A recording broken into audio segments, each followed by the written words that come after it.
Boa noite a todos. Que a graça e paz do nosso Senhor Jesus esteja com cada um aqui nessa noite. Eu gostaria de, primeiramente, agradecer a Deus pela oportunidade de estar aqui diante dele e dos irmãos, servindo a vocês, e pedir que pudéssemos ter uma palavra de oração. Amado Pai, eterno Deus, graças te damos, ó Pai, pelo teu amor, bondade e misericórdia que o Senhor tem por cada um de nós. Amor demonstrado, ó Pai, mandando Cristo Jesus a esse mundo nos ensinar as tuas verdades, a fim de que viéssemos, por meio desse infinito amor e pela morte de Jesus e ressurreição, sermos chamados discípulos, servos e cristãos. Te damos graças, ó Pai, pela tua proteção, pelo Senhor cuidar de nós e por nada ter nos faltado. Graças te damos pela tua bondade e misericórdia, e que nesse momento que a tua palavra venha fazer morada em nossos corações, mentes, e que venhamos, Senhor, sempre a permanecer perseverante juntamente com o Senhor. Graças te damos no nome santo de Jesus Cristo, hoje e para todo sempre. Amém. Queiram abrir suas Bíblias, por favor, na passagem de Atos, capítulo 11. Atos, capítulo 11.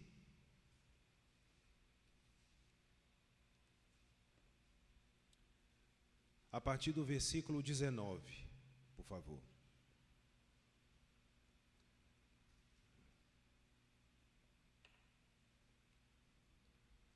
Atos 11, 19, diz assim: Então, os que foram dispersos por causa da tribulação que sobreveio a Estevão, se espalharam até a Fenícia, Chipre e Antioquia, não anunciando a ninguém a palavra, senão somente aos judeus. Alguns deles, porém, que eram de Chipre e de Cirene, e que foram até Antioquia, falavam também aos gregos, anunciando-lhes o evangelho do Senhor Jesus. A mão do Senhor estava com eles, e muitos, crendo, se converteram ao Senhor. A notícia a respeito deles chegou aos ouvidos da igreja que estava em Jerusalém, e enviaram Barnabé até Antioquia. Tendo ele chegado e vendo a graça de Deus, alegrou-se e exortava a todos que com firmeza de coração permanecessem no Senhor. Porque era homem bom, cheio do Espírito Santo e de fé. E muita gente se uniu ao Senhor. E partiu Barnabé para Tarso à procura de Saulo. E tendo encontrado, levou-o para Antioquia. E por todo um ano se reuniram naquela igreja e ensinaram numerosa multidão. Em Antioquia foram os discípulos pela primeira vez chamados cristãos.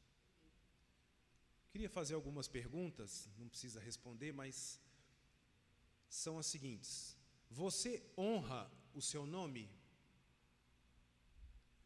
Você preza pelo seu nome? Você deixaria o seu nome ser denegrido, desmerecido, jogado na lama? Dentre os vários significados da palavra chamar, um em especial nós podemos destacar, que é dar nome. E nomear significa designar algo sobre alguma coisa. Seria informar e distinguir essa coisa das demais de acordo com as suas próprias características. Então, nomear é um ato de identidade. Quando você nomeia algo, você promove a identidade daquele algo. Um exemplo disso nós podemos evidenciar no fato dos soldados romanos serem chamados de legionários. Ou seja, soldados da legião, o que designava o corpo romano de tropas, composto por infantaria e cavalaria, cujo total era de 6.000 homens. Por que eu estou falando isso? Porque aqui em Antioquia, o grupo de discípulos recebeu o nome pela primeira vez de cristãos. Até aquele momento, os discípulos de Jesus eram conhecidos como discípulos de Jesus.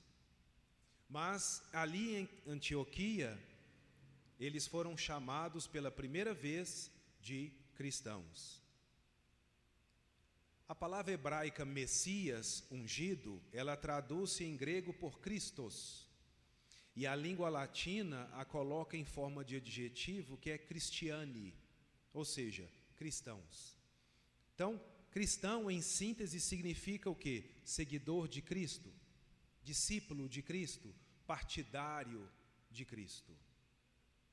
Algumas pessoas, no entanto, que possuem o nome de cristão, não sabem que essa palavra encontra na Bíblia, por incrível que pareça.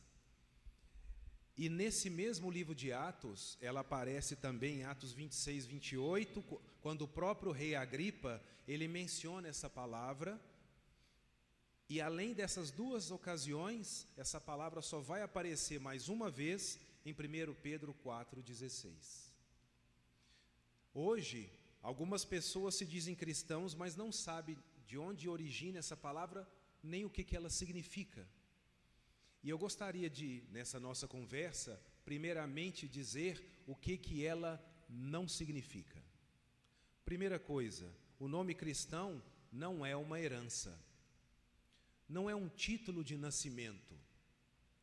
Você não ganha o nome cristão por herança. O que é herança? É aquilo que se herda depois da morte de uma pessoa, seja por sucessão, por testamento, que quer sejam bens ou qualquer outra coisa que advém da morte de alguém.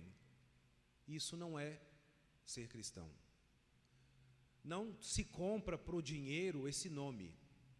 Um exemplo, nós não vamos ler por causa do tempo, mas se você abrir em Atos 8, 18 e 19, vai falar a respeito de Simão.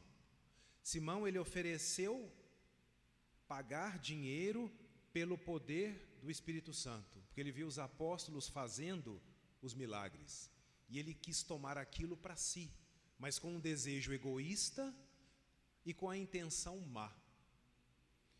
Então, Simão pensava que podia comprar o dom do Espírito Santo, mas se ele tinha intenção de comprar, ele também tinha a má intenção de vender e lucrar com isso. Sempre vai haver pessoas que oram para que Deus faça o que eles querem que seja feito, ao passo que a verdadeira oração, ela consiste na rendição da pessoa à vontade de Deus, a fim de que o homem faça aquilo que Deus deseja que o homem faça, e não o contrário, porque Deus não é gênio da lâmpada. Jesus, ele é somente Senhor e Salvador daqueles que lhe obedecem e procuram segui-lo como ele ordena. Daquelas pessoas que seguem os seus próprios desejos e cobiças, ele vai ser o juiz supremo que irá condená-los. O nome cristão, ele não se toma por empréstimo, ou seja, algo pelo qual uma pessoa cede a outra por uma quantia durante certo tempo, sob uma condição de lhe ser restituída. O nome cristão também não é uma patente, como por exemplo a patente de general. Também não é uma cidadania, pois cidadania você pode alterar. Qualquer um de nós aqui, se quiser e tiver condições, pode viajar para outro país, conseguir uma nova cidadania e passar a ser um indivíduo que goza dos direitos de vis e também deveres dessa nova nação. Cristão também não é nome de família, nem título. Por exemplo, no que foi feito no caso de 12 papas que adotaram o nome de Pio e outros 13 que adotaram o nome de Inocêncio.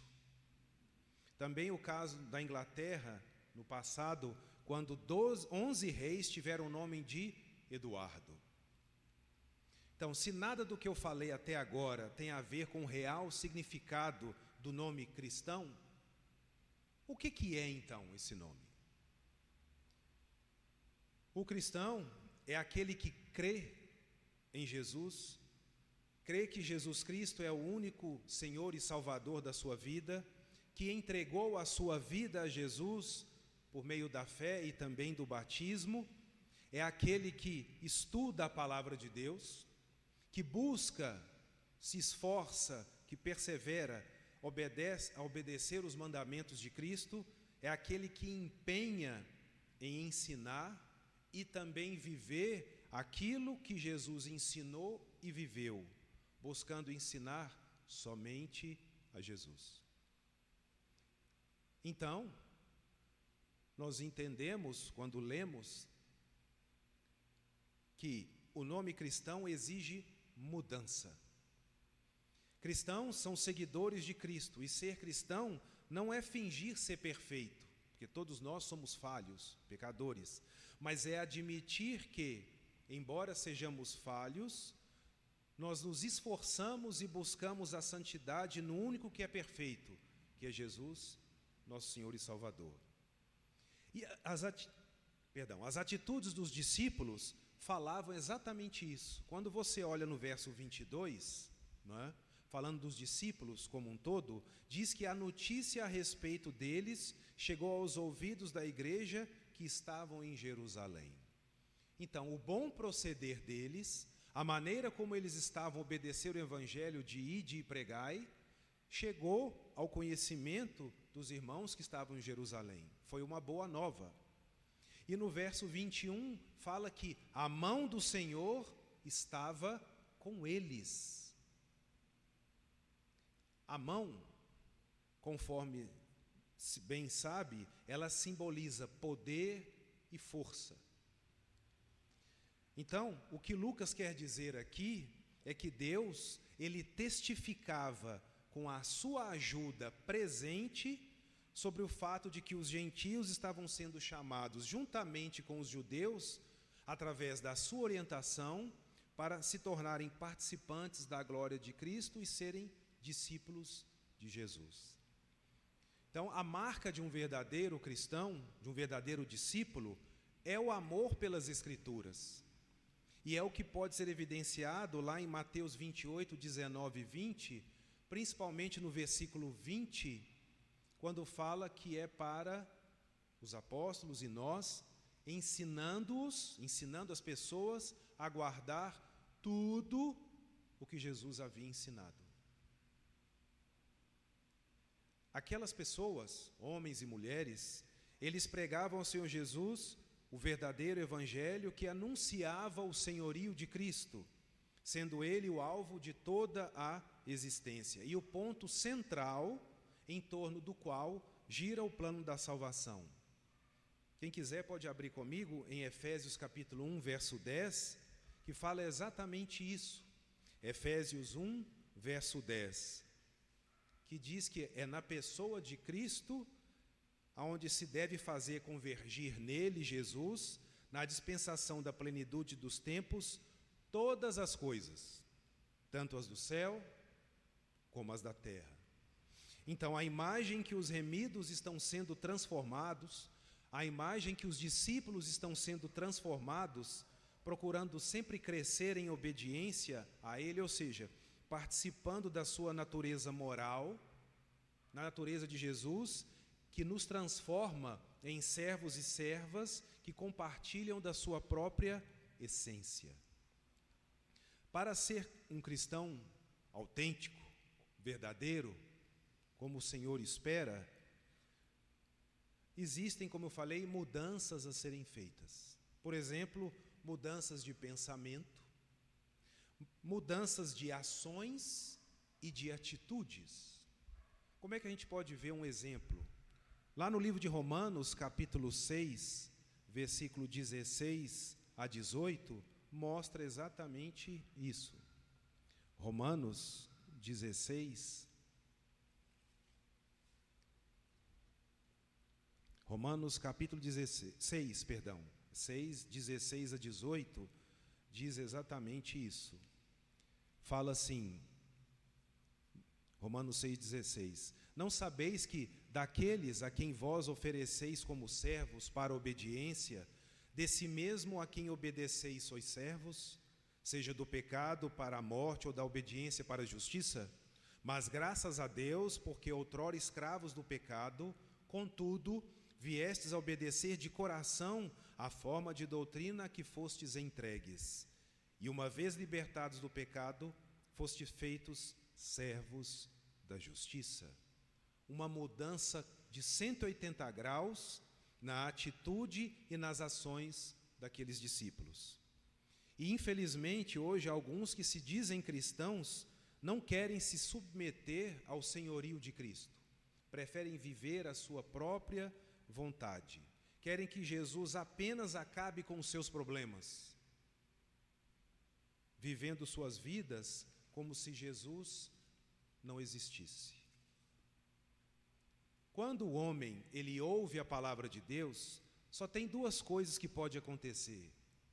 Ou ele segue a sua vida, ou ele busca deixar a sua vida nas mãos de Cristo. O homem não é obrigado a crer em Cristo, mas no dia do juízo final, ele vai ser obrigado a comparecer diante dele para ser julgado.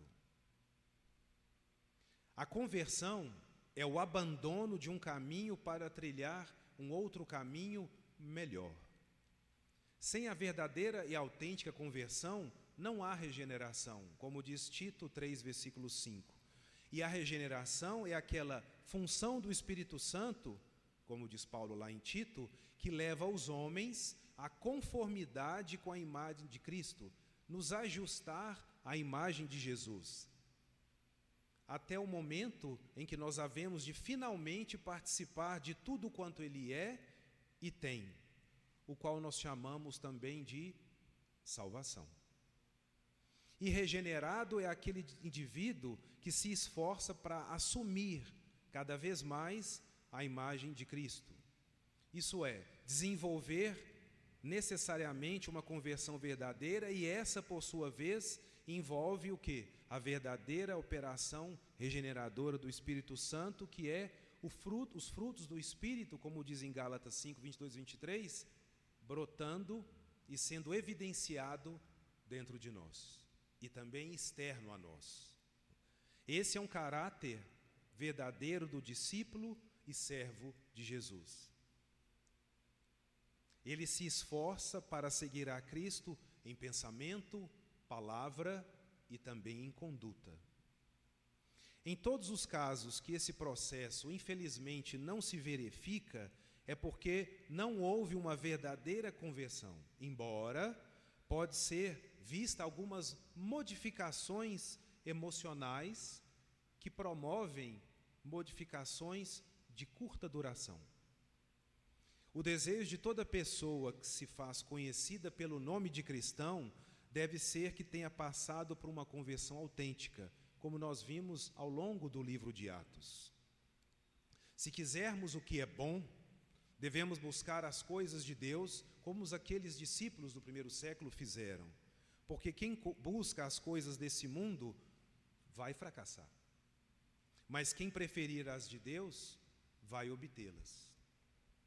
O nome cristão, ele, além de exigir mudança, ele não é imposto. Você tem que ser, porque se você não fizer, tal coisa vai acontecer. Não é por obrigação. Então, o que é? Leia comigo, por favor, em Isaías capítulo 1, versículo 18 a 19. Isaías capítulo 1, 18 a 19, que nós vamos ver do que se trata. Isaías capítulo 1, 18 e 19 diz assim: Vinde, pois, e arrazoemos, diz o Senhor, ainda que os vossos pecados sejam como a escarlata, eles se tornarão brancos como a neve, ainda que sejam vermelhos como o carmesim, se tornarão como a lã. Se quiserdes e me ouvirdes, comereis o melhor dessa terra. Mas, se recusardes e fordes rebeldes, sereis devorados à espada, porque a boca do Senhor o disse. Então, o que Deus está fazendo aqui, principalmente no versículo 18 e 19? Um convite. Um convite. Então, convite este feito pelo próprio Deus, falando para o povo: vinde e vocês vão ter o melhor.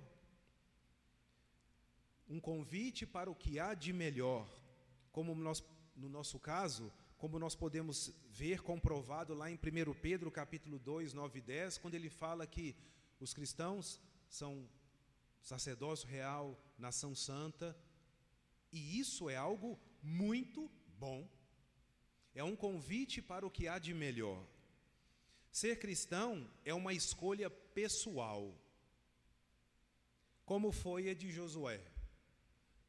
Lá em Josué, capítulo 24, versículo 15, a última frase, Josué conclama o povo, já velho, fala para o povo largar os ídolos, e na última frase do versículo ele diz: eu e a minha casa serviremos ao Senhor. Escolha própria, ele decidiu de maneira consciente fazer aquilo. Então essa foi a melhor escolha que Josué fez na vida dele. E o agir de Josué durante a sua vida serve de exemplo também para cada um de nós. Porque todo cristão deve ser, como ele o foi, tanto conservador como radical. Mas Cláudio, pera lá, como assim? Conservador ao preservar a fé e radical ao praticá-la, que foi exatamente o que Josué fez durante toda a sua vida e deixou exemplo para nós. Então, o nome cristão, ele é uma escolha e ele é uma opção de vida. Opção esta para que precisamos perseverar e ficar firmes. E como é que nós podemos ficar firmes? Uma coisa que é fundamental e que nós não podemos esquecer nunca é que a leitura da Bíblia com regularidade e sinceridade é o grande segredo para alguém permanecer firme na fé, porque é através da palavra que Deus fala conosco. É através da palavra que Ele nos disciplina, que Ele mostra: ó Cláudio, você está fazendo errado, toma atento, faça certo. Ele fala conosco. Ah, mas eu não estou ouvindo a palavra de Deus. Não, então leia ela em voz alta que você vai ouvir. Ser cristão é reconhecer Jesus Cristo como seu Salvador, Senhor e Redentor. Mas não é só reconhecer.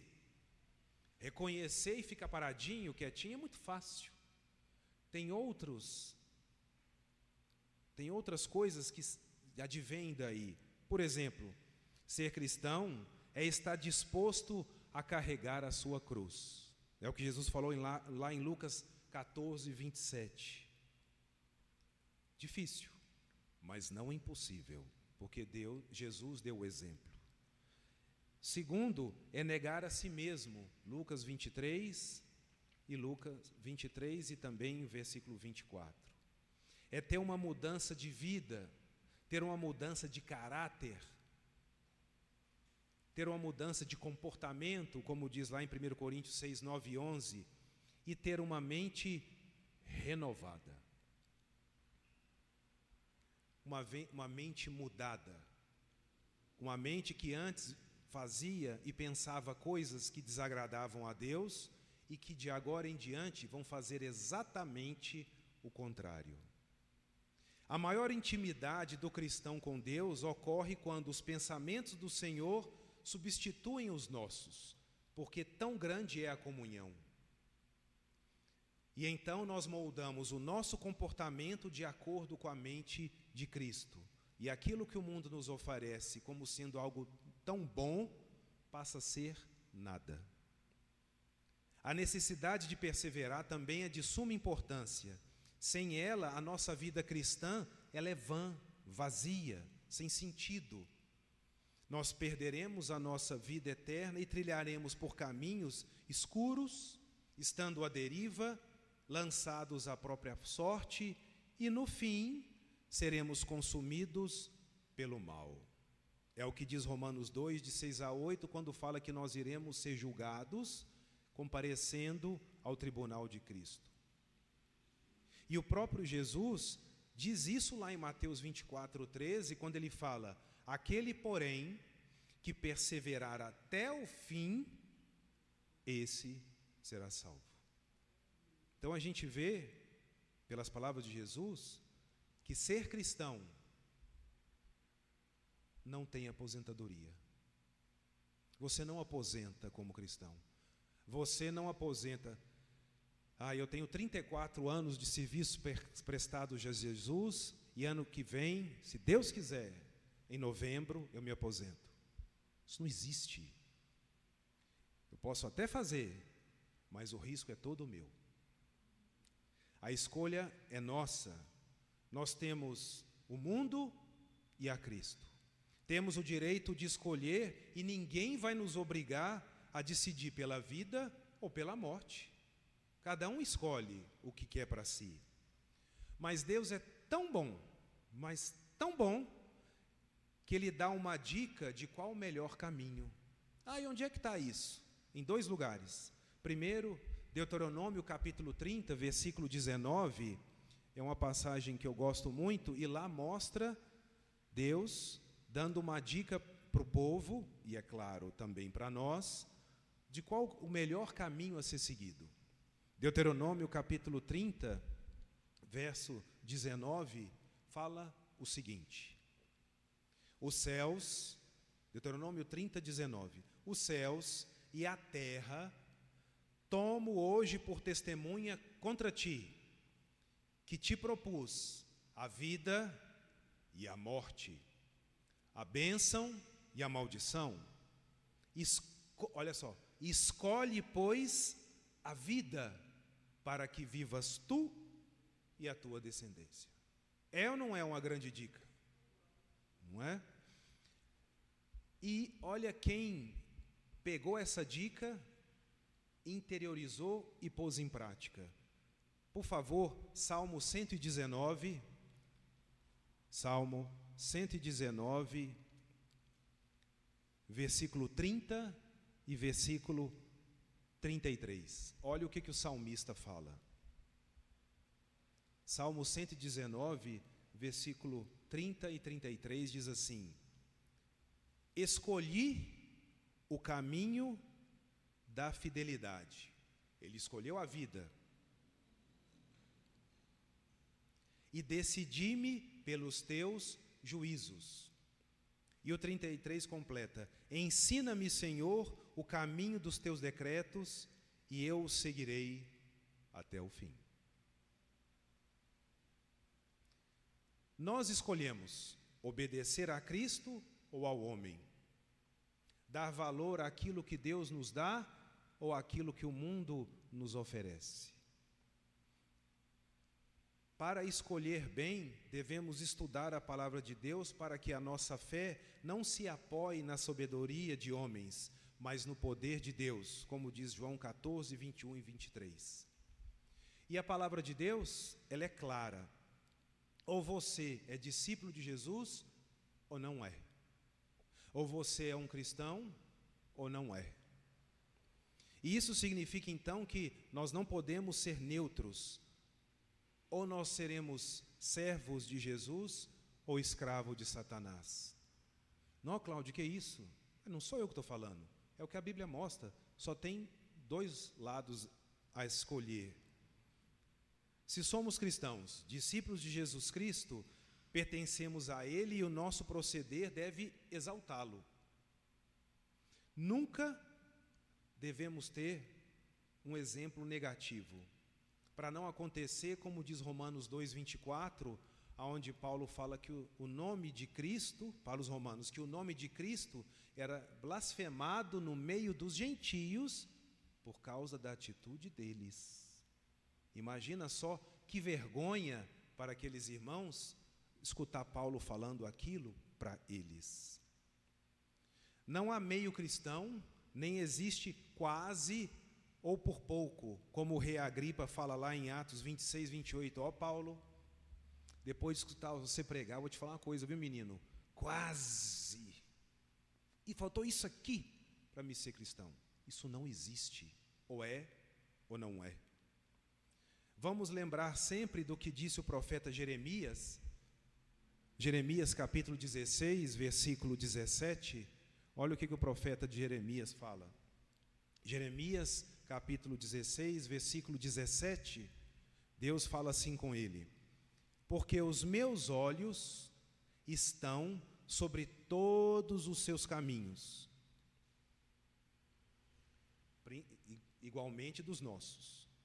Ninguém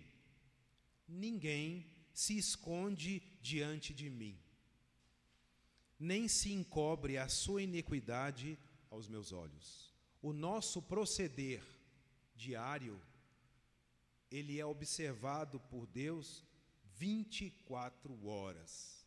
Está sempre diante do Senhor. Ele nos vê e sabe exatamente como nós agimos. E também sabe se nós estamos nos esforçando para obedecê-lo e amá-lo, como também sabe se nós somos discípulos sinceros ou dissimulados. Nós fingimos para os homens, para Deus não. Não adianta ser honesto, bonzinho ou trabalhador. Agripa por pouco se tornou cristão e pereceu. O jovem rico fazia tudo o que os mandamentos diziam, é o que fala em Marcos 10, 21, e Jesus disse que uma coisa só faltava para ele, uma coisinha de nada, mas ele também pereceu porque ele era dono de muitas propriedades e disso ele jamais abriria a mão. Então, para finalizarmos, na antiguidade, Roma defendia seu território com uma milícia de homens bem treinados e o serviço militar era considerado privilégio dos cidadãos, excluindo os escravos e os libertos. Os soldados romanos eram treinados desde a infância nas táticas usadas pela legião e a disciplina era severa. Olhando para nós mesmos, e quanto a nós? Como cristãos, como pessoas privilegiadas que somos por termos esse nome, nós nos orgulhamos de sermos seguidores de Cristo, como os legionários romanos se orgulhavam de pertencer à legião? Para eles a disciplina era rígida e esta fazia homens fortes e bravos. E mesmo com todo aquele sofrimento, aqueles homens tinham um amor, uma paixão enorme pela nação e pelo nome que eles carregavam. No nosso caso, não muito diferente, de acordo com Mateus 11, 28 a 30, Jesus diz que o seu jugo é suave, que o seu fardo é leve, e nele nós acharemos descanso para as nossas almas. Isso faz de nós pessoas que seguem a Cristo de maneira feliz? Sim ou não? Nós temos amor por esse nome que nós possuímos, de cristãos, discípulos, servos que nós falamos que somos? Sim ou não? Nós damos valor à vida eterna que Ele nos proporciona? Sim ou não? Seguir a Cristo nos dá vida, mas para os romanos, ser legionário significava a morte nos campos de batalha. Nós estamos dando valor ao nome que possuímos de cristãos? Será que somos capazes de reconhecer todo o sacrifício, todo o amor que Jesus teve por nós quando Ele morreu na cruz, nos permitindo agora ter esse nome e também ter uma vida eterna por meio desse nome? Sim ou não? Para os romanos, morrer por Roma, morrer pelo imperador, era algo grandioso. E quanto a nós? Sofrer por causa do nome de Jesus tem o mesmo significado? Sim ou não? O nosso Salvador foi crucificado por nós, para que por sua morte pudesse nos dar vida, também pudesse nos treinar e nos encorajar a sermos obedientes e perseverantes. Então, que nós prossigamos em direção a Ele, que venhamos a nos empenhar para sermos sempre encontrados fiéis, nos afastando das coisas mundanas que nos desviam de Cristo. Pensemos em todas as coisas que Cristo fez por nós, por amor. Conforme nos foi ordenado lutemos pela verdade a ponto de até morrer por ela, se for necessário. Por quê? Porque Cristo foi obediente até a morte. Filipenses 2:8. A jovem igreja de Antioquia, ela era uma curiosa mistura de judeus, que falavam grego ou aramaico, e também de gentios. E é significativo que esse seja o primeiro lugar onde os discípulos de Jesus foram chamados de cristãos, ou os de Cristo, porque tudo o que eles tinham em comum era de Cristo. E não a raça, a cultura, nem mesmo o idioma. O amor de Cristo, ele ultrapassava e ultrapassa todas as fronteiras e une todas as pessoas. Então, como discípulos e seguidores de Jesus que nós falamos que somos, sejamos então homens e mulheres, os quais são perseverantes na vontade do Senhor e que o buscam de todo o coração, alma, entendimento e força, e principalmente, em primeiro lugar em nossas vidas, honrando o nome que nós agora possuímos, que é o nome de cristão. Que Deus nos abençoe e nos ajude a viver uma vida cristã de acordo com a vontade dEle, para a honra e glória do nome dEle. Deus nos abençoe.